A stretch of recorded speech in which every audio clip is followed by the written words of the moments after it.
Bom dia, graça e paz, como é que vocês estão? Maravilha! Nós estamos aqui de novo, dando continuidade à nossa mensagem, né? A mensagem da palavra do Senhor, que Ele tem nos direcionado, tá?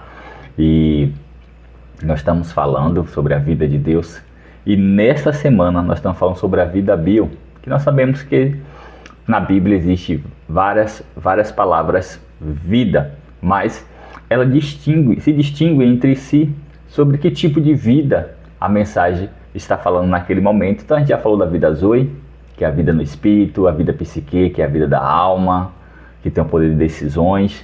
E estamos falando sobre a vida bio, que é a vida do corpo, né? Como o corpo reage, né, ao governo da alma, ao governo do espírito, quem deve governar na nossa vida para viver uma vida Zoe. E as consequências quando a vida psiqueira, a alma governa, a gente deixa a alma governar o nosso corpo. E dando continuidade, nós vamos aqui ler em 1 Coríntios, capítulo 9, versículo 27, e logo em seguida nós vamos estar orando. Diz assim, o versículo 27 do capítulo 9 de 1 Coríntios: Antes subjugo o meu corpo e o reduzo à servidão, para que, pregando aos outros, eu mesmo não venha de alguma maneira a ficar reprovado. Pai, muito obrigado pela Tua palavra. Pai, muito obrigado por este momento que o Senhor nos concede para meditar na Tua palavra. Pai, nos ajuda, através do Santo Espírito, a nos tornar pessoas melhores. Senhor Deus, neste mundo, Senhor Deus, que a gente venha, através do Teu auxílio, da Tua ajuda, Senhor Deus, se tornar, Senhor Deus, pessoas que carreguem a Tua glória, que manifeste a Tua glória, Senhor Deus, para que Teu nome seja exaltado através de nossas vidas, nossas ações. Pai, muito obrigado, Senhor Deus, que este dia de hoje seja um dia, Senhor Deus, repleto de Tua presença. Senhor Deus, não oro para que o Senhor tire os dias maus de minha vida, mas eu oro, Pai amado, para que o Senhor me fortaleça e eu venha resisti-los. Pai, em nome do Senhor Jesus, obrigado pela Tua proteção, obrigado pelos Teus anjos, Senhor Deus, que quer me guardar, obrigado pela minha casa, pela minha família. Assim eu oro também pelos irmãos que estão nos ouvindo e nos assistindo, em nome de Jesus. Amém e graças a Deus. A disciplina não é legalidade. A gente tem que colocar isso em pauta, porque muitas vezes a nossa mente ela troca a disciplina por legalidade, porque quando eu entendo que eu devo ser disciplinado, eu entendo também que eu não devo ser disciplinado só e observar as coisas boas que acontecem comigo, mas eu tenho que, mesmo nas coisas ruins, eu não posso perder a direção. Não é porque alguma coisa acontece, entendeu? Ao longo do processo, que eu devo desistir do processo ou perder a direção do processo, tá? Então isso é a legalidade. É quando eu começo só a enxergar, tá? Que diante desse processo eu tenho que só devo observar as coisas boas. Mas eu quero dizer a você que até as coisas não tão boas que acontecem na vida da gente é um motivo de aprendizado. Vocês estão me entendendo? Por quê? Porque quando eu entendo isso gera em mim uma disciplina. E essa disciplina gera liberdade. Isso mesmo. Por que gera liberdade? Porque eu começo a atuar, eu começo a exercer, eu começo a me manifestar de uma forma mais livre, não de uma forma obrigatória. Eu começo a manifestar algo essência. Aí começa a manifestar aquilo que vem do espírito, não aquilo que vem da alma, certo? Porque a alma ela é legalista, mas o espírito não. O espírito ele é disciplinado. E é essa disciplina que a gente precisa trazer para o nosso corpo. Quando o apóstolo fala aqui que ele subjuga o seu corpo, ou seja, ele simplesmente faz e avalia, ele tem um autoconhecimento daquilo que ele está fazendo, daquilo que ele está falando, daquilo que ele está pregando, anunciando, para que as pessoas não venham ouvir, entendeu? E se liberta, se salva, e o mensageiro venha se sucumbir. É igual a ideologia do Salvador. Do salva-vida, do Salvador. Então, quando um salva-vida ele está vendo uma pessoa em situação de perigo, ele analisa primeiro os riscos que pode ocasionar a ele aquela situação, para depois ele pensar em salvar. Porque primeiro ele tem que pensar na vida dele. Aí, aos nossos olhos, isso é complicado? É, porque quem está vendo ali uma pessoa sendo, ou se afogando, ou se queimando, quer salvar aquela pessoa. Mas a gente precisa também analisar o risco, porque não pode ser colocado a vida em risco. Então, por isso que ele subjuga o seu corpo. Então, nesse subjugar, ele também ele diz assim, olha, eu não só posso levar uma mensagem, eu também tenho que ser disciplinado a esta mensagem. Entendeu?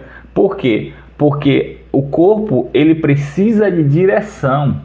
Então, quando o corpo por si próprio, ele não faz nada. O próprio corpo, ele não tem poder de direção, ele não tem poder de decisão. Então, ele precisa de uma direção. A pergunta é, esse corpo vai ser direcionado pelo espírito ou pela alma? É aí onde a gente deve, sabe, ter a disciplina de pensar. Você quer que seu corpo seja direcionado pelo espírito, recebendo as instruções do Senhor, ou você quer que seu corpo seja direcionado pela sua alma, pelos seus traumas, pelas suas feridas, pelas suas decepções? E isso é uma questão que você vai fazer ao longo do seu dia com a disciplina. Porque se a gente entender que nosso corpo precisa ser governado pelo nosso espírito, a gente entende que o espírito governa hábitos. Os nossos hábitos diários precisam ser governados pelo espírito, porque existem hábitos ruins e hábitos bons. Então, o espírito ele vai fazer uma filtragem. Então, eu tenho esse hábito aqui, isso não é interessante, isso não é bom, tá? Isso escandaliza. Então o espírito vai filtrar isso. Não, esse hábito aqui, essa forma de agir, essa forma de conduzir, a forma que eu decido as coisas, a forma que eu converso com as pessoas, a forma que eu me relaciono, que me aproximo com as pessoas, é algo bom, é um hábito interessante, deixa as pessoas confortáveis. Sabe?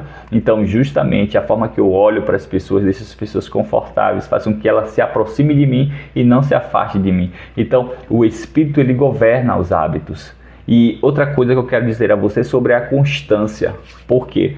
Porque muitas vezes a gente começa motivado em uma situação, aquela motivação, e porque vem aquela empolgação. Então, no meio desse processo, no meio dessa situação, ou seja, aquela motivação ela vai se esfriando. Por que ela vai se esfriando? Porque muitas vezes a gente detecta dificuldades no meio do caminho. E quando a gente detecta dificuldades no caminho, a alma logo pensa, não foi da forma que eu imaginava.